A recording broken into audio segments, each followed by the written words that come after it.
Okay, good morning ka-planters. Ito kasing washing namin ay nasira, napuwersa doon sa nabasag. So ngayon, ang alternative natin ay ito kasi para makapasok siya. Ginawa po natin para makatipid tayo, 600 kasi yung bago. Tapos yung second hand naman ay 300 plus kakabit, magkakabit labor 100, 150 or 200 to 550.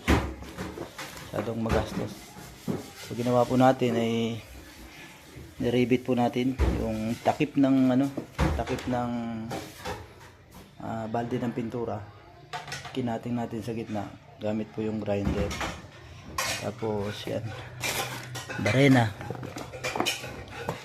rebiter.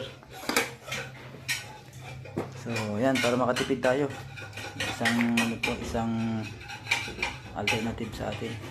Sira yung inyong dryer, takip lang po ng balde, pwede na po natin gawin.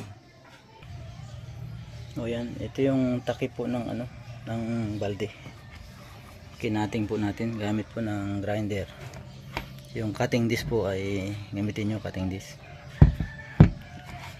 Inko po yung ating grinder, 2,000 lang, meron na tayong grinder.